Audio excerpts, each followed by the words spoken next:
Cecil roads, जो उस वक्त केप कॉलोनी का वजीर आजम और पहले ही एक निहायत अमीर और ताकतवर कानकनी का मालिक था, ट्रांसवाल में उभरने वाले बुहरान को बरतानवी इक्तदार बढ़ाने और उस खित्ते की बेपनाह मादनी दौलत पर कब्जा करने का बेहतरीन मौका समझ रहा था। उसके ख्वाब बिलाखिर 1895 के आखिर में एक खतरनाक जवा बन गए, जो पूरे बरतानवी सल्तनत में बदनाम हुआ। रोड्स ने खुफिया तौर पर एक मुहिम तैयार की, जिसे बाद में जेमसन रेड के नाम से याद किया गया।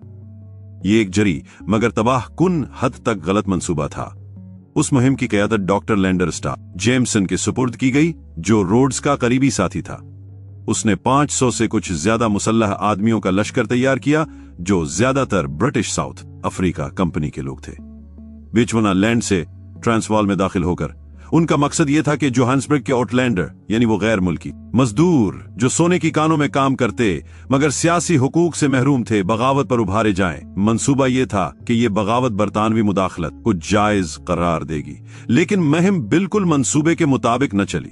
आउटलैंडर बगावत के बजाय खामोश रहे और जेमसन के आदमी दुश्मन के दरमियान तन्हा फंस गए। जल्द ही बोयर कमांडोज ने उन्हें घेर लिया और शदीद मुकाबले के बाद जनवरी 1896 को दोरनकोप के मकाम पर जेमसन की छोटी फौज ने हथियार डाल दिए। ये नाकाम कोशिश न सिर्फ रोड्स के लिए एक जिल्लत थी जिसे वजारत से इस्तीफा देना पड़ा, बल्कि बरतानवी हुकूमत के लिए भी रुसवाई थी, क्योंकि उनके खुफिया अजाइम सबके सामने आ गए थे। बोयर जमहूरियाओं को इस खिलाफ वर्जी पर शदीद गुस्सा आया। उन्होंने जदीद हथियार खरीदने और अपनी कमांडो फौजें बढ़ाने का फैसला किया।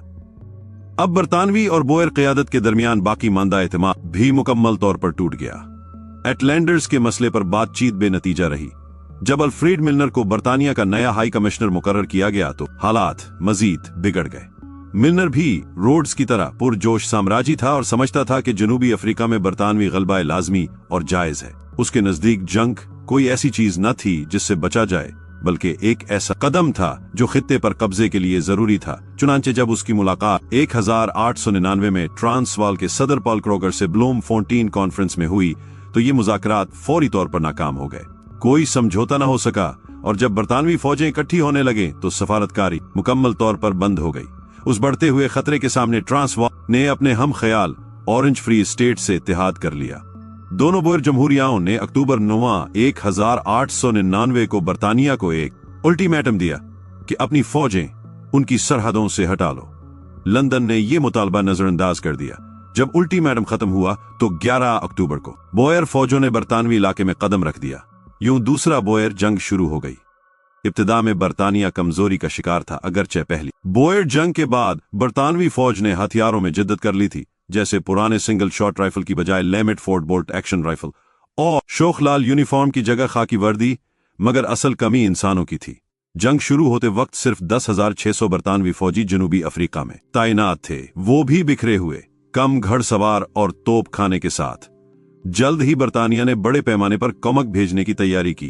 पहली फौजी कोर्स 47,000 कुवैती दिनारे आदमी, टोपें और मशीन गुने लेकर रवाना किए गए और जनरल जॉर्ज वाइट की कमान में 10,000 फौजी फौरी तौर पर दिफाई पोजीशनें मजबूत करने के लिए पहुंचे। जंग एक तवील और महंगी जद्दोजहद में ढलने लगी।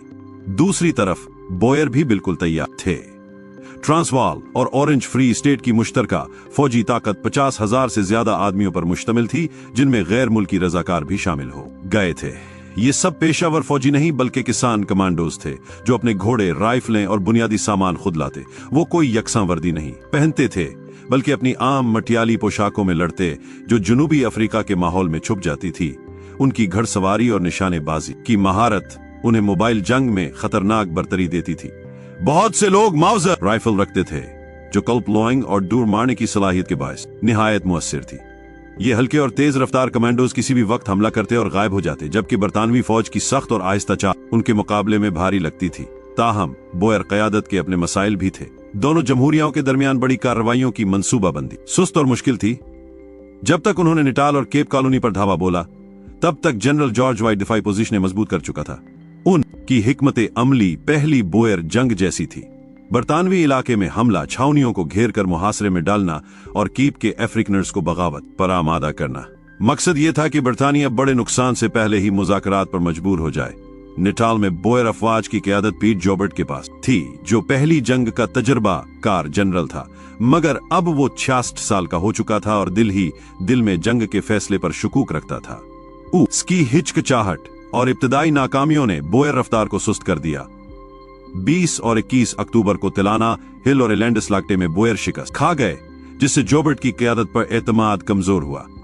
चंद हफ्तों बाद वो खुद जख्मी होकर चल बसा और यूं बोयर एक तजुर्बा कार रहनुमा से महरूम हो गए। उसके बावजूद बरतानवी फौज अपने मौके जाया करती रही। आगे बढ़ने के बजाय वो रुकी रही और बोयर कमांडोज ने लीडिस समत, मैफिकिंग और कंबरली जैसे अहम शहरों का मुहासरा कर लिया। जंग के इब्तदाई मरहले में ये मुहासरे मरकजी अलामत बन गए और बरतानवी क़यादत को अपनी तमाम तवज्जो उन्हीं पर मरकूज करनी पड़ी। नवंबर 1899 में बरतानवी कुमक बिलाखिर पहुंचने लगी। जनरल रीडर्स बुलर की कमान में पहली फौजी कोर जनूबी अफ्रीका उतरी, जिनके साथ नौआबादियों से भी फौजी आ गए।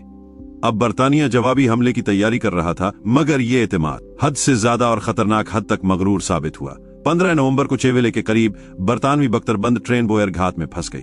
कमांडोज ने धमाके से ट्रेन को पटरी से उतार दिया और गोलियों की बौछार कर दी। शदीद लड़ाई के बाद बरतानवी फौजियों को हथियार डालने पड़े। उन्हीं कैदियों में एक नौजवान सहाफी भी शामिल था, विंस्टन चर्चिल, जो उस वक्त एक मामूली नामा निगार था, मगर आगे चलकर दुनिया भर में मशहूर हुआ। ये वाकया छोटा जरूर था, मगर एक बड़ी तंबी था। ये तंबी दिसंबर 1899 में हौलनाक सूरत इख्तियार कर गई, जब सिर्फ एक हफ्ते में बरतानवी फौज को 3 बड़ी शिकस्तों का सामना करना पड़ा। ये दिन हमेशा के लिए ब्लैक वीक के नाम से याद रखे गए। 10 दिसंबर को कैप कॉलोनी के स्टोर्मबर्ग में जनरल गेटिगर की रात की यलगार अंधेरों और गलत रहनुमाई की वजह से बिखर गई। सुबह के वक्त वो बोयर फायरिंग की जद में आ गए। हमला लम्हों में टूट गया और 600 से ज्यादा बरतानवी फौजी मारे गए या कैद हुए। अगले ही दिन मेजर जनरल वॉकोप अपनी हाईलैंड ब्रिगेड को मजर-ए-फोनटीन के महाज पर ले आया। बारिश और अंधेरे में फौज सीधी सज्जाल में चली गई, जो जनरल पेट करुंजे ने बिछा रखा था। जैसे ही सुबह हुई, छिपी हुई बोयर खंदकों से मौत बरसने लगी। वॉकोप खुद मारा गया और तकरीबन 1000 बरतानवी फौजी हलाक या जख्मी हुए। अब जिम्मेदारी खुद जनरल बुलर पर आ गई।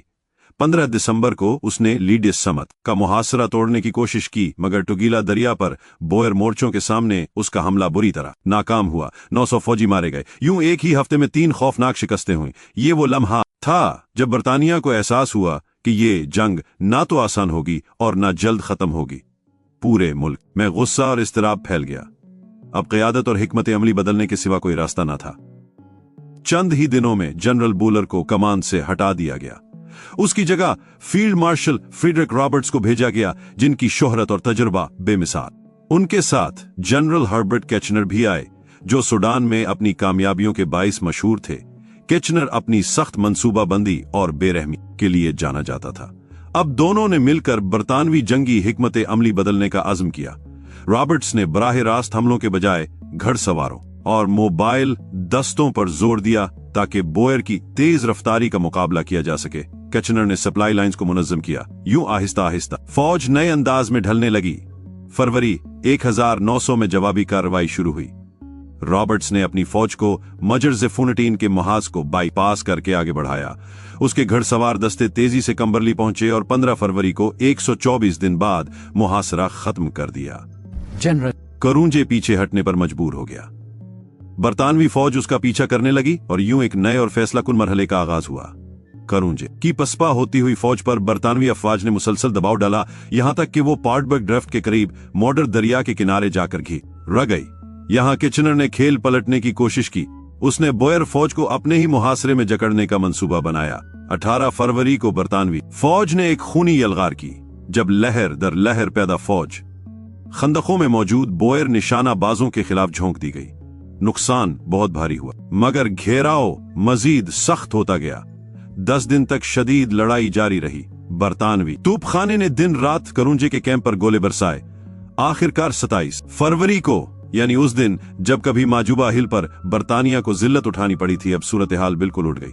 चारों तरफ से घिरे और बेहाल बोयर फौजी हथियार डालने पर मजबूर हुए। करुंजे ने अपने 4000 से जायद सिपाहियों समेत हथियार डाल दिए। ये पार्टबर्ग की फतह थी। एक ऐसा मोड़ जिसने बोयर अफवाज को सख्त धचका पहुंचाया और बरतानवी हौसलों को कई महीनों की शिकस्त और रिख्त के बाद फिर से बुलंद कर दिया। क्रूंजे की गिरफ्तारी के बाद लॉर्ड रॉबर्ट्स ने पेशकदमी जारी रखी।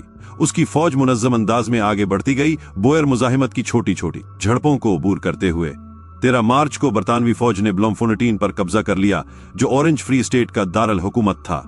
दूसरी तरफ निटाल के महाज पर जनरल बुलर, जो पहले मुसलसल नाकामियों से बदनाम हो चुका था, बिलाखिर कामयाबी हासिल करने में कामयाब हुआ। स्पाइवन कॉप और वाइल्ड क्रांस पर खूनरेज नाकामियों के बाद उसने एक मुहतात हिकमत अमली अपनाई। भारी तोपखाने की मदद से उसने टगीला हाइट्स पर बोयर दिफा को तोड़ने की कोशिश की। इस बार उसकी मुस्तकिल मिजाजी रंग लाई। 28 फरवरी को बुलर ने मुहाज तोड़ डाला और लीडी स्मिथ का मुहासरा खत्म कर दिया, जो 118 दिनों से घिरा हुआ था। अब बाजी पलट चुकी थी। सिर्फ चंद हफ्तों में बरतानिया ने कैम्बरले, लीडी स्मिथ और बाद में माफी कंग के मुहासरे खत्म कर दिए और ऑरेंज फ्री स्टेट का दार हुकूमत भी कब्जे में ले लिया। पहली बार जंग के आगाज से लेकर अब तक पहल मुकम्मल तौर पर बरतानिया के हाथ आ गई। माफी कंग की रिहाई ने बरतानिया में एक जश्न की लहर दौड़ा दी। शहर शुरू ही से मुहासरे में था, लेकिन कर्नल रॉबर्ट बेडन पाउल ने अपनी छोटी सी फौज के साथ गैर मामूली हिम्मत और चालाकी दिखाई।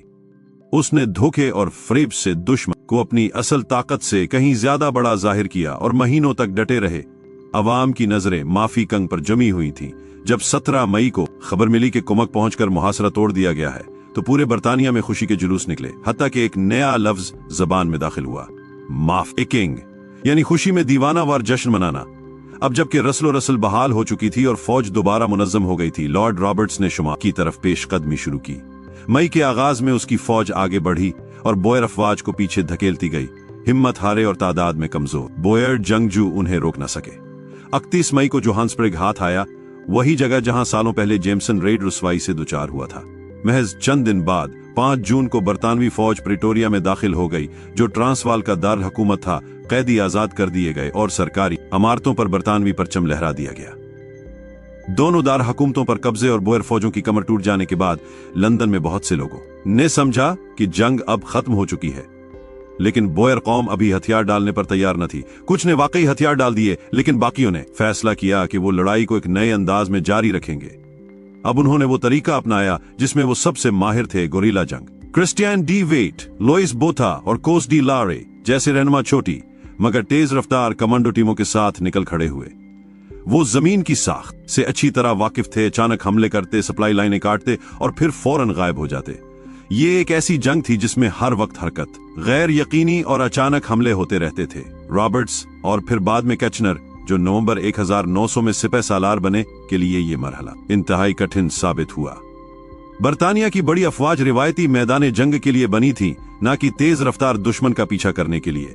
बोयर कमांडो देहात से मदद लेते, जमीन से खुराक हासिल करते और मकामी हिमायत की बदौलत बार बार हमले करते रहते। बरतानवी अफवाज को अंदाजा हुआ कि सिर्फ तेज रफ्तार दस्ते ही उन्हें रोक सकते हैं। चुनांचे बड़ी फौजी कालिमों के बजाय छोटी और घड़सवार टुकड़ियां मैदान में लाई गईं। नौ आबादियाती सिपाहियों और रिजाकारों को भी बड़ी तादाद में भर्ती किया गया ताकि ये जंगी तरीके अपना सकें, लेकिन महज तेज रफ्तारी काफी न थी। बोयर जंगजुओं को उनकी जड़ों से काटने के लिए बरतानिया ने सख्त तरीन इकदामात अपनाए। खेत जला दिए गए, फसलें बर्बाद कर दी गईं, मवेशी जब्त या ज़बह कर दिए गए। किचनर ने हजारों छोटे किले, ब्लैक हाउसेस बनाए, जिन्हें कांटेदार तारों से जोड़कर जमीन को खानों में बांट दिया गया ताकि कमांडो आसानी से हरकत न कर सकें। इस पॉलिसी ने बोयर मुजाहिमत को निचोड़ कर रख दिया, लेकिन उसकी कीमत आम लोगों को चुकानी पड़ी। जब खेत उजड़ गए तो औरतें, बच्चे और बुजुर्ग बेसहारा हो गए। उन्हें जबरन अपने घरों से निकालकर कैंपों में भेजा गया। ये कैंप सरकारी तौर पर मुहाफिज मराकिज कहलाते थे, मगर दरअसल अजियतनाक कैद खाने साबित हुए। न खुराक दुरुस्त, न सेहत व सफाई। बीमारी तेजी से फैली और भूख आम हो गई। तकरीबन 28,000 बोयर शहरी, जिनमें ज्यादातर औरतें और बच्चे थे, उन कैंपों में जां बहक हुए।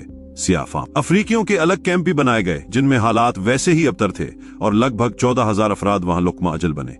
ये जंग की सबसे भयानक यादगार साबित हुई। 1902 तक बरतानवी दबाव फैसलाकुन हो चुका था। डी वेट और डी लारे जैसे रहनुमा अब भी छापा मार कार्रवाइयां करते रहे, मगर मजमूई ताकत बिखर गई थी। सप्लाई खत्म हो चुकी थी, हिमायती नेटवर्क टूट चुके थे और देहात कांटेदार तारों से काट दिए गए थे। केप कॉलोनी में बड़ी बगावत भड़काने का ख्वाब अधूरा रह गया। सबसे जिद्दी सिपाही भी ये मानने लगे कि मजीद मुजाहिमत सिर्फ अपने ही लोगों की तबाही लाएगी।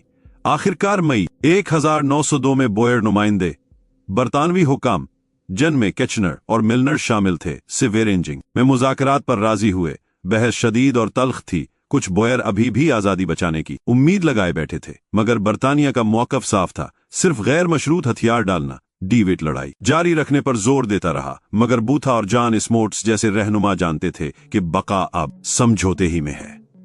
कई हफ्तों की कशमकश के बाद मई 31/1902 को मुआहिदा बेरेंजिंग पर दस्तखत हो गए। शराइत सख्त थीं, मगर कुछ रियायतें भी मिली। ट्रांसवाल और ऑरेंज फ्री स्टेट अपनी आजादी खो बैठे और बरतानवी कॉलोनी बन गए, लेकिन वादा किया गया कि वक्त के साथ खुद मुख्तारी दी जाएगी। अदालतों और स्कूलों में डच जबान को तहफ्फुज मिलेगा और किसानों को दोबारा आबाद करने के लिए माली मदद फराहम की जाएगी। सियाह फाम अफ्रीकियों के सियासी हुकूक का मामला मुस्तकबिल के गोरे हुक्मरानों पर छोड़ दिया गया। एक फैसला जिसने आने वाले जमानों में जनूबी अफ्रीका की तारीख को गहरे जख्म दिए। इस मुआहिदे के साथ ही बोयर कमांडो ने हथियार डाल दिए। लगभग 3 बरस की हौलनाक जंग अपने इख्तिताम को पहुंची। बरतानिया के 20,000 से जायद फौजी मारे गए और हजारों जख्मी हुए। बोयर अवाम ने उससे कहीं ज्यादा कुर्बानियां दे मैदान जंग में भी और कैद कैंपों में भी। ये जंग ऐसे जख्म छोड़ गई जो नस्लों तक भरने न पाए। बरतानिया के लिए ये एक कड़वा सबक था कि सल्तनती ताकत की भी हदें हैं और नई तर्ज की जंगों के लिए नए तरीके अपनाने पड़ेंगे। अफ्रीकी नस्ल परस्तों के लिए ये शिकस्त भी थी और बका भी। उन्होंने आजादी खोई मगर अपनी शनाख्त बचा ली। महज 10 बरस बाद वो सल्तनत के अंदर एक खुद Mukhtar union of south Africa के बानी बने, जहां उनकी सियासी गिरफ्त कायम रही। लेकिन स्याह फार्म बाशिंदों को सियासत से बाहर रखने का जो बीज बोया गया था, उसने आने वाले वक्तों में कहीं गहरी नाइंसाफियों को जन्म दिया। यूं दूसरी बोयर जंग इख्तिताम पजीर हुई। ये सल्तनत और जमहूरिया बाकायदा अफवाज और छापा मारू नजरियात और तल्ख हकीकतों के दरमियान एक खौफनाक तसादुम था। एक ऐसी जंग जो गुरूर और रुसवाई से शुरू हुई, थका देने वाली जद्दोजहद में ढली और बिलाखिर एक कड़वे समझौते पर खत्म हुई। ऐसी गूंज छोड़ गई जो 20वीं सदी में भी सुनाई देती रही।